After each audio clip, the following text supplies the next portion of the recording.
En el nombre del Padre, del Hijo y del Espíritu Santo. Amén. Acepta, querida Madre y Reina mía, toda mi persona y cuanto con la gracia de tu querido Hijo he podido hacer de bueno. Yo mismo no soy capaz de conservarlo, dades mi debilidad e inconstancia, y la forma en que me combaten continuamente mis enemigos espirituales. Veo todos los días caer por tierra los cedros del Líbano y convertirse en aves nocturnas las águilas que volaban en torno al sol. 1000 justos caen a mi izquierda, 10.000 a mi derecha, mas yo confío en ti, mi poderosa y más que poderosa Madre. Tenme que no caiga, conserva mis bienes, que no me saqueen, protege en mí la vida divina. Defiende a quien a ti se ha consagrado. Yo te conozco bien y en ti confío. Eres la Virgen fiel a Dios y a los hombres, que no dejas perder nada de cuanto a ti se confía. Eres la Virgen poderosa. Nadie podrá hacerte daño ni perjudicar tampoco a los que tú amas. Amén. Un saludo de paz y bien, queridos hermanos. Hoy estamos en nuestra clase número 6 de este proceso de consagración a Jesús por María. Hoy vamos a ver un tema que muy poco se habla en la iglesia, que muy poco se ha predicado, que muy poco se ha enseñado. Este tema lleva por título las postrimerías. Hoy vamos a hablar de la postrimería, de la muerte y el juicio. Hay muchas preguntas que nos hacemos o que el hombre se ha planteado durante su existencia aquí en la tierra sobre su existencia de la vida. ¿Qué hay más allá de la muerte? ¿Cuántas veces quizás nosotros también nos hemos preguntado qué hay más allá de la muerte? ¿Qué sucede más allá de la muerte?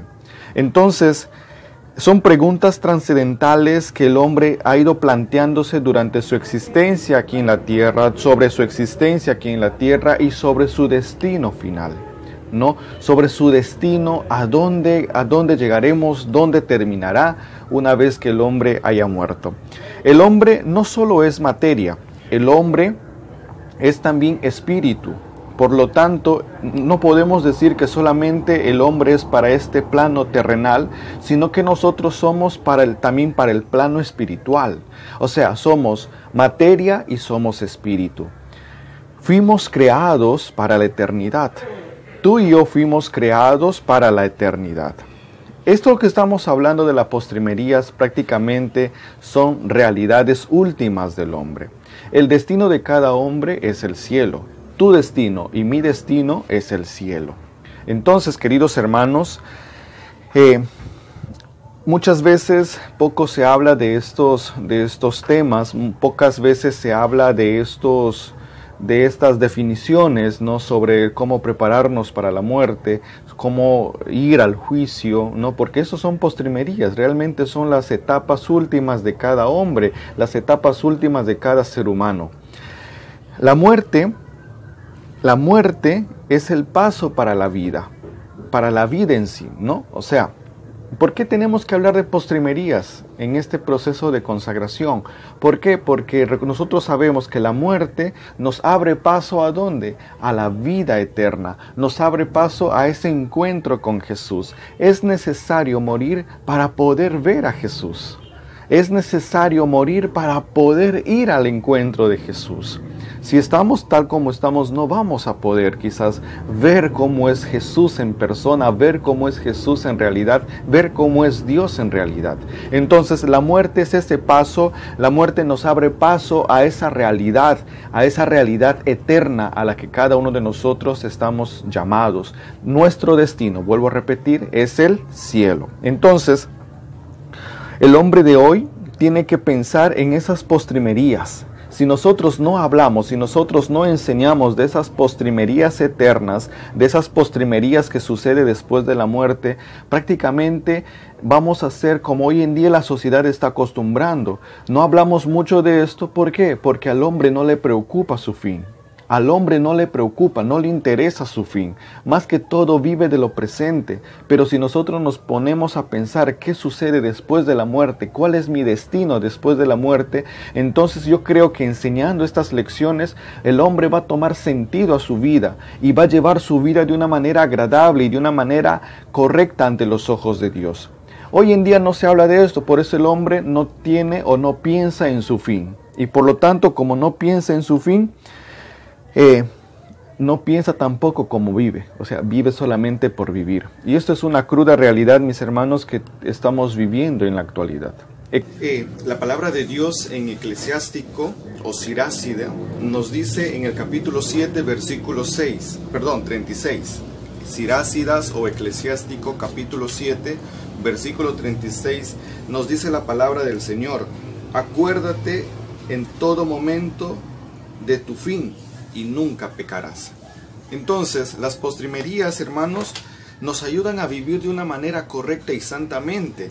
O sea, nos ayuda a construir nuestro destino, pero para un destino de felicidad, para un destino de estar en cercanía, de estar en presencia de Dios. Si nosotros no nos acordamos de nuestro fin, si nosotros no vivimos pensando en el fin, prácticamente nuestra vida va a ser totalmente desordenada. Vamos a vivir en un caos. Y más aún nosotros tenemos que dar cuentas a Dios de todas las cosas que hacemos.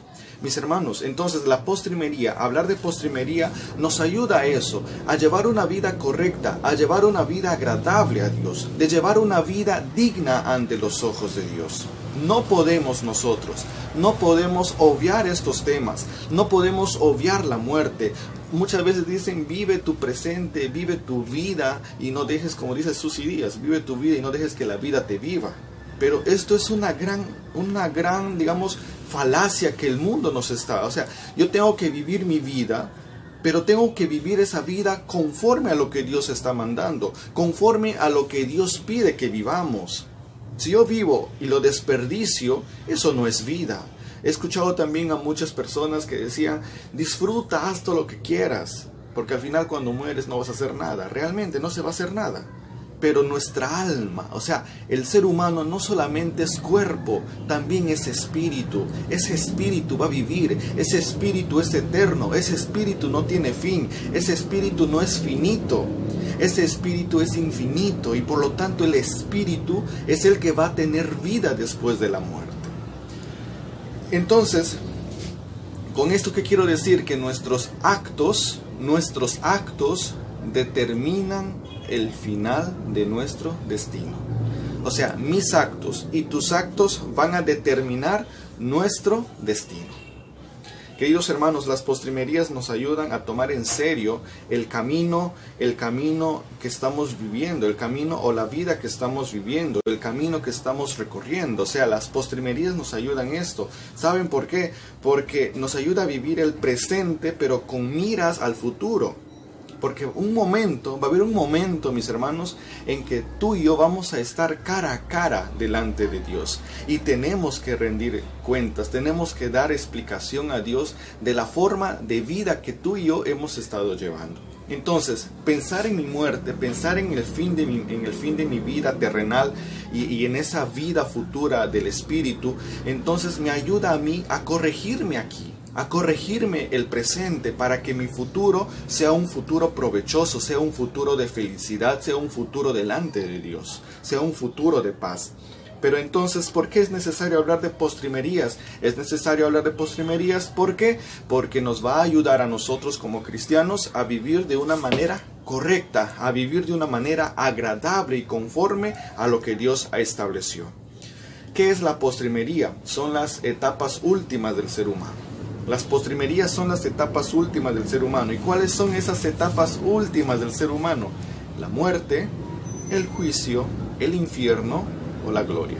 Son las 4 últimas etapas del ser humano, de nuestra existencia, por decirlo así, ¿no? Para que sea más entendible. Y entonces, eso es la postrimería. Son las cuatro etapas últimas.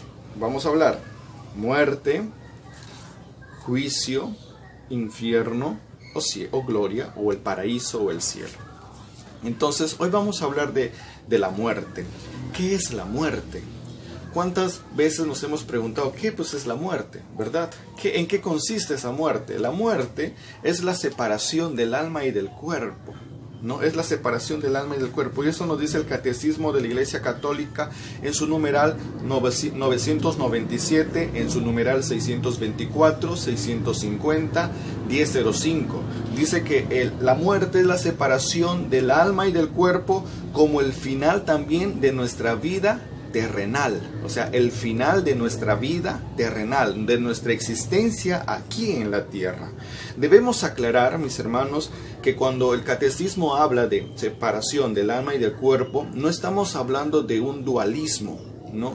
De un dualismo. Yo pienso y estoy seguro de que cuando en algún momento nos vamos a encontrar con personas que no tienen una fe bien puesta y son personas atraídas por ideologías o por razones científicas, ¿no? Y otras cosas, dice que el dualismo, ¿no? El dualismo habla de que el cuerpo y el alma son distintos, se oponen, ¿no? O sea, el dualismo habla de que el cuerpo es una sustancia y el alma es una sustancia. Y por lo tanto ambos son separados, no van juntos.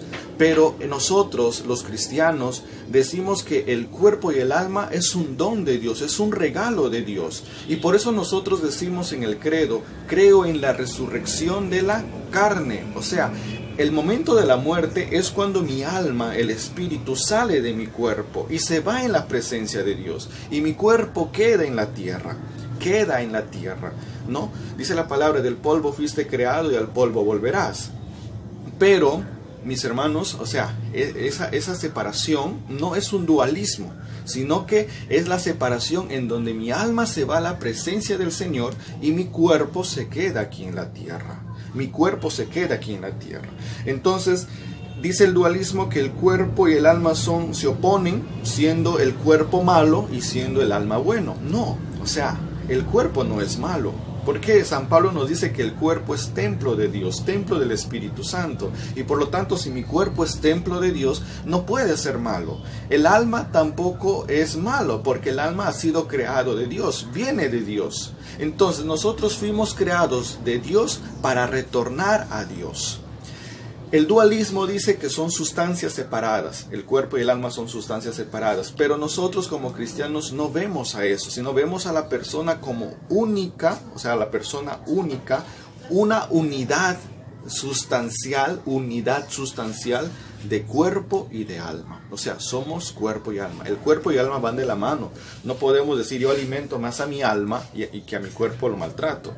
Si maltratamos al cuerpo, entonces las enfermedades llegan, las dolencias llegan. Ahora, no podemos decir tampoco que yo cuido mi cuerpo y al alma lo descuido, porque al final la que va a sufrir es el alma, la condenación o la gloria, ¿no? Entonces, queridos hermanos, esto nos tenemos que dejar en claro. La muerte es la separación del cuerpo y del alma.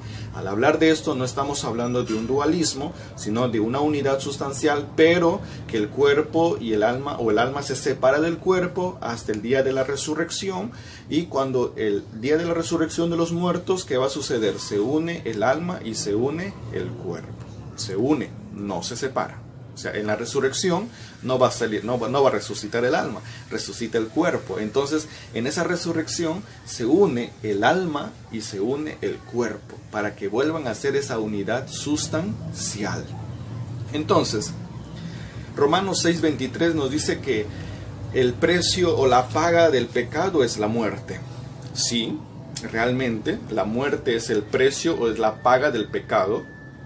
Dios en Génesis, si vemos los orígenes de la vida, Dios creó al hombre y a la mujer a imagen y semejanza de Dios. Entonces, el hombre ha sido, o Dios dotó de un don de inmortalidad al hombre. Pero a consecuencia del pecado, el hombre pierde ese don de inmortalidad. Y es por eso que nos dice el Señor a través de San Pablo que el salario del pecado es precisamente la muerte. La muerte no estaba en los planes de Dios. La muerte no estaba en los planes originarios de Dios. O sea, Dios nos creó con un don de inmortalidad, pero con el pecado, a consecuencia del pecado, esto se destruyó, esto lo perdimos. lo perdimos por el pecado. Entonces, la muerte no estaba diseñada en el plan de Dios. Hay muchos que temen a la muerte. Hay personas incluso de iglesia que tenemos miedo a la muerte. Pero la muerte, vuelvo a repetir, es el camino para poder encontrarse con Dios. La muerte es el camino para encontrarnos con Dios. No vamos a poder encontrarnos con Dios mientras no morimos. No vamos a poder lo que nuestro corazón anhela es estar en la presencia de Dios, ¿no? Y San Pablo dice, cuánto no deseo estar cerca de mi amado, cerca del que me ama. O sea, cuánto nuestro corazón no anhela estar en la presencia de Dios. Pero mientras no morimos, no vamos a poder estar. No vamos a poder estar. Entonces, hay personas que tienen miedo a la muerte, pero no hay que tener miedo a la muerte. San Francisco de Asís incluso llamaba a la muerte como hermana, la hermana muerte, ¿no? Entonces, los que tienen miedo a la muerte, se puede decir, son aquellas personas que han dejado de vivir, son aquellas personas que tienen las manos vacías, son aquellas personas que tienen una vida desordenada. Ellos sí realmente son los que tienen miedo a la muerte. Pero un cristiano cuya fe está bien puesta en Jesucristo, no hay por qué tener miedo. Y San Pablo nos dice, si morimos para Cristo, morimos. Si morimos, morimos para Cristo, ¿no? O sea, si nosotros morimos, vamos a morir para Cristo. Eso es la fe y esa es la certeza del cristiano, queridos hermanos. Entonces, no tenemos que tener miedo a la muerte. La muerte es el camino para encontrarnos con Dios. Amén. Muy bien, entonces hay tres propiedades de la muerte o tres realidades de la muerte que tenemos que tener presente. Primero, que la muerte es certera. O sea, ¿qué significa esto? Que todos vamos a morir. En cualquier momento todos vamos a morir, ¿no? No es que va a quedar solamente una persona eterna, no. Todos, es una realidad que a todos nos pertenece, es una realidad que a todos nos compete. La muerte es certera y todos vamos a morir. Somos seres finitos, o sea, nuestra existencia terrenal es finita, o sea, tiene un límite. ¿Y cuál es la condición de ese ser finito? Es pues que estamos vivos, ¿no? Es que estamos vivos. Segundo, no sabemos cuándo va a ser ese día. Exacto, nadie sabe qué día va a morir, qué hora va a morir, ¿verdad? ¿En qué mes o en qué año? No, nadie sabe. Entonces ese es otro misterio, es otra realidad de la muerte. Que la muerte, todos morimos, pero no sabemos cuándo. No sabemos cuándo y para eso tenemos que estar preparados. Para ese día nosotros tenemos que estar preparados. Empieza a prepararte ya, mi querido hermano, hermana, que estás llevando este proceso de consagración. Porque la muerte lo podemos encontrar en un abrir y cerrar de ojos. Prepárate, no, prepárate. Hay algunos, por ejemplo, que mueren repentinamente. Algunos que mueren repentinamente y quizás mueren sin poder arreglar las cosas, sin poder dejar solucionadas las cosas, ¿no? En ese sentido, cuando la muerte nos encuentra repentinamente, ¿qué podemos hacer? Ya nada. Pero eso hay que pedir al Señor también que nos regale o que nos conceda una muerte que no sea repentina. Cosa que podamos dejar en orden las cosas, cosa que podamos trabajar en solucionar las cosas de nuestra vida, con la familia, o con los amigos, o con la comunidad. Pidamos al Señor eso, o sea, no es malo pedir al Señor, ¿no? Incluso hay una oración, un extracto de una oración que me gusta y que dice, Señor, concédeme un buen descanso y una muerte santa. O sea, ¿quién no anhela morir santamente? ¿No? ¿Quién no anhela morir santamente? Y la tercera realidad es que morir mal, o sea, morir en pecado, es un error irreparable. Entonces la tercera realidad o la tercera propiedad de la muerte es que morir mal, o sea, morir en pecado, ¿no? Es un error irreparable. O sea, si tú mueres en pecado o morimos en pecado mortal, ya no hay remedio para reparar en el más allá. Ya no hay oportunidad para reparar en el más allá. Entonces, esta es la tercera y última propiedad. Entonces si nosotros morimos bien, vamos a estar bien. Pero si nosotros morimos mal, mis hermanos, esto es un error que ya no se puede reparar, ni allá. No va a haber esa oportunidad de decir al Señor, Señor, dame una oportunidad y me voy un ratito, un minuto, un segundo a corregir y otra vez vuelvo. No, ya no hay esa oportunidad. Por eso es bueno preparar nuestra alma, preparar nuestra vida, preparar nuestro corazón, para que cuando llegue ese día en la que es una realidad que vamos a vivir de nuestra muerte, podamos ir preparados a Dios, con las manos llenas a Dios. Entonces hay que pedir a Dios que nos dé la gracia, de poder morir en paz, de poder morir en amistad con el Señor. Apocalipsis 14:13 nos dice, bienaventurados los que duermen en el Señor. O sea, qué tranquilidad y qué refugio para el alma, esa seguridad de poder dormir en el Señor, de poder descansar en el Señor, en gracia con el Señor. ¿No se ponen a pensar ustedes, queridos hermanos, esto? Entonces, de poder dormir en esa gracia del Señor, de poder descansar en esa gracia del Señor. Y vamos a ir viendo de cómo esto nos ayuda. Es por eso que la postrimerías nos ayuda a vivir de una manera correcta. Nos ayuda a vivir de una manera correcta. Hay tres temores frente a la muerte, ¿no? Hay tres temores frente a la muerte. Vamos a ver cuáles son estos temores, pero antes de pasar a los temores, quiero decirles a ustedes de que tenemos que prepararnos para el día D. Como les dije, es una realidad que nos toca vivir a todos, pero no sabemos cuándo. Y si nos encontramos desordenados o en pecado, pues imagínense que hoy vamos a dormir en pecado mortal y mañana estemos despiertos o amaneciendo en el infierno. Entonces sería muy, muy penoso, porque para Dios lo que le duele es la muerte de los suyos, y al mismo tiempo que el ser humano se condene. Dios no quiere nuestra condenación. A veces nosotros mismos optamos libremente por condenarnos. No es porque nadie nos empuja, sino porque nosotros libremente optamos por esa elección de condenarnos.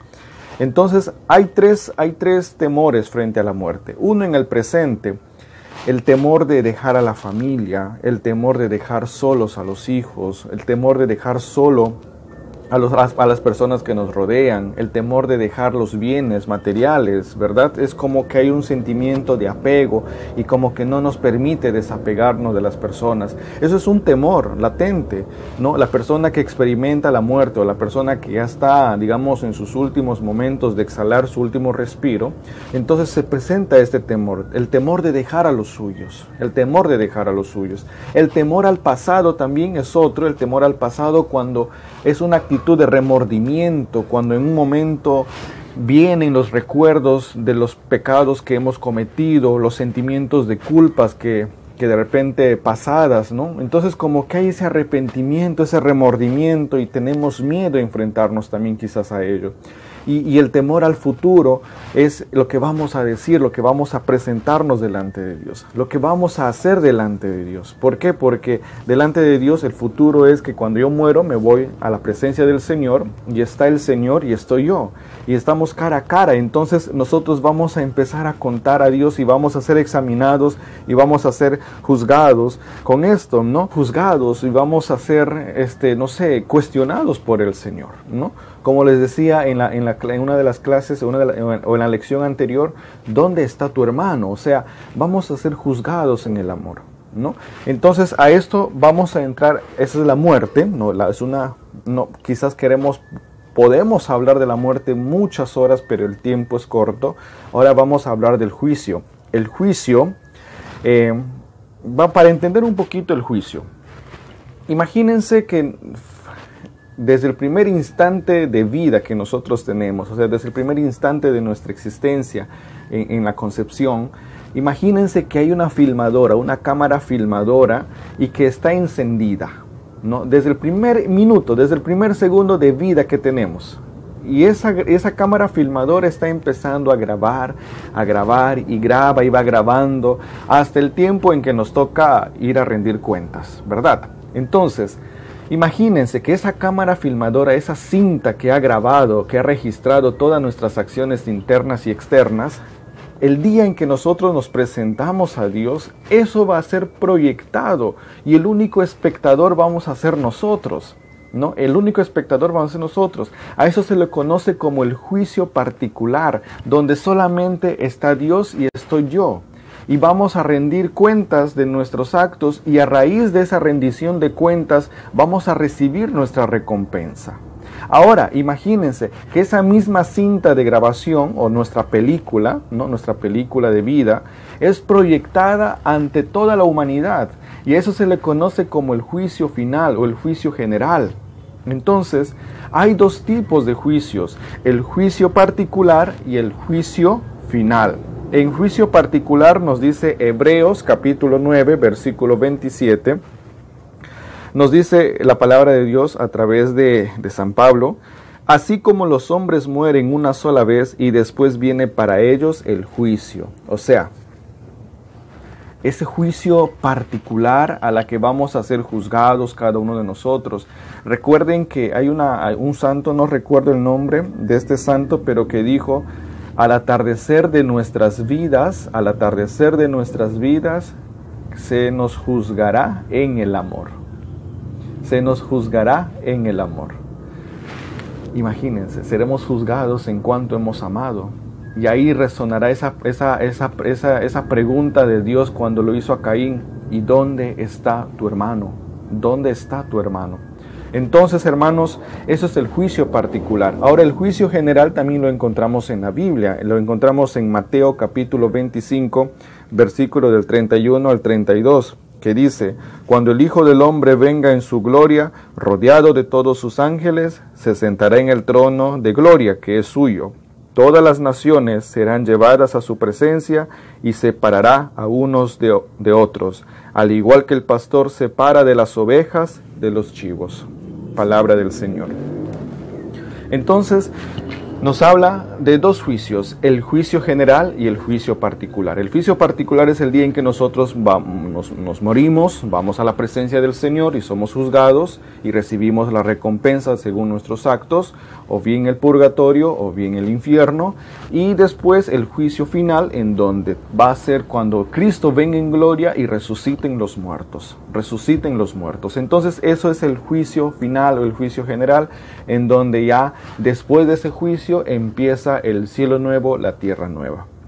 O bien te salvas o bien te condenas.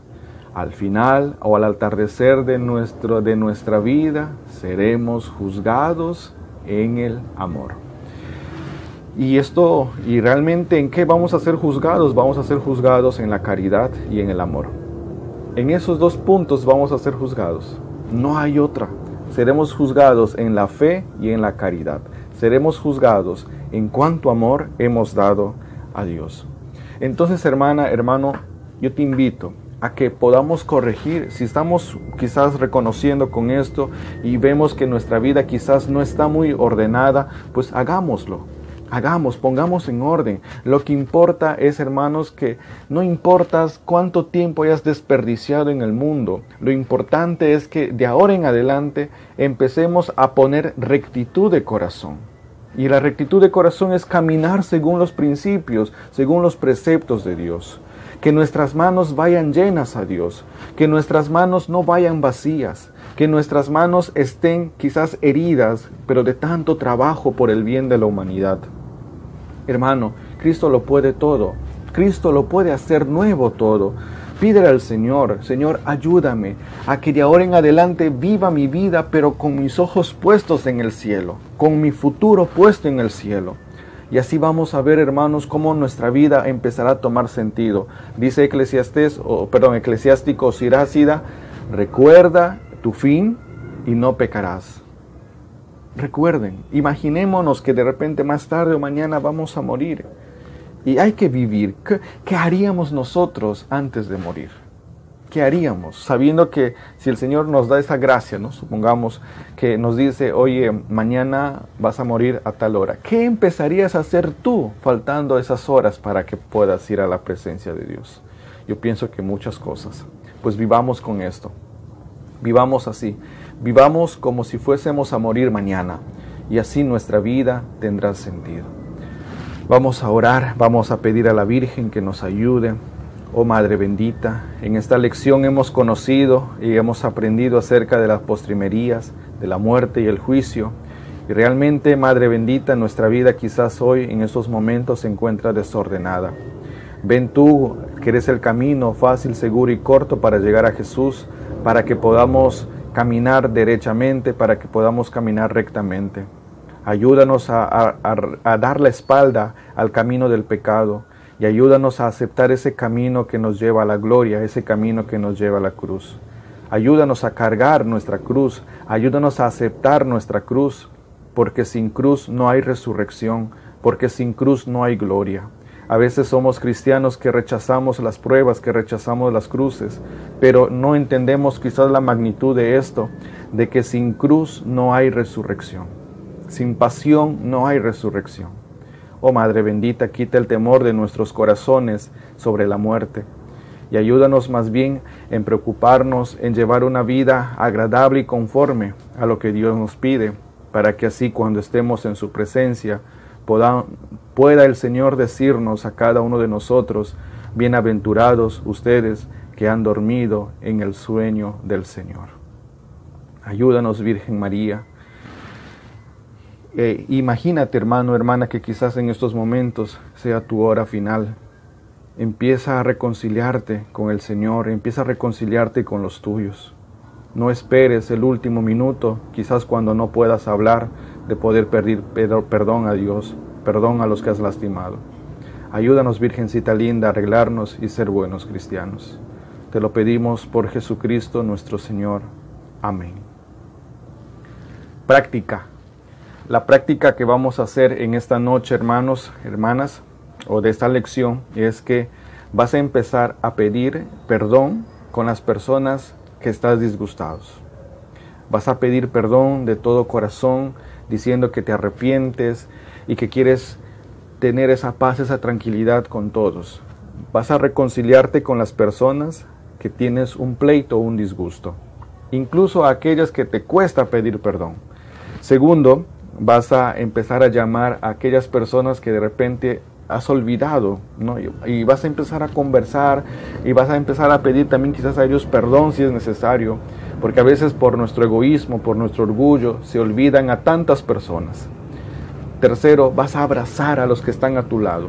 Vas a abrazar a los que están a tu lado y le vas a decir cuánto lo amas, cuánto lo amas. Y así vas a ver cómo al hacer esto es prácticamente pensar en nuestra postrimería. Y para que puedas reforzar este tema, te invito como práctica también a que mires el testimonio de la doctora Gloria Polo. Esto lo vas a encontrar en YouTube. Mira este video en un clima de oración, este testimonio en un clima de oración, y te darás cuenta cómo realmente el Señor es tan misericordioso que nos da la oportunidad para poder enmendar antes de que sea demasiado tarde. Que Dios y la Virgen te bendigan. Alabado sea Jesucristo.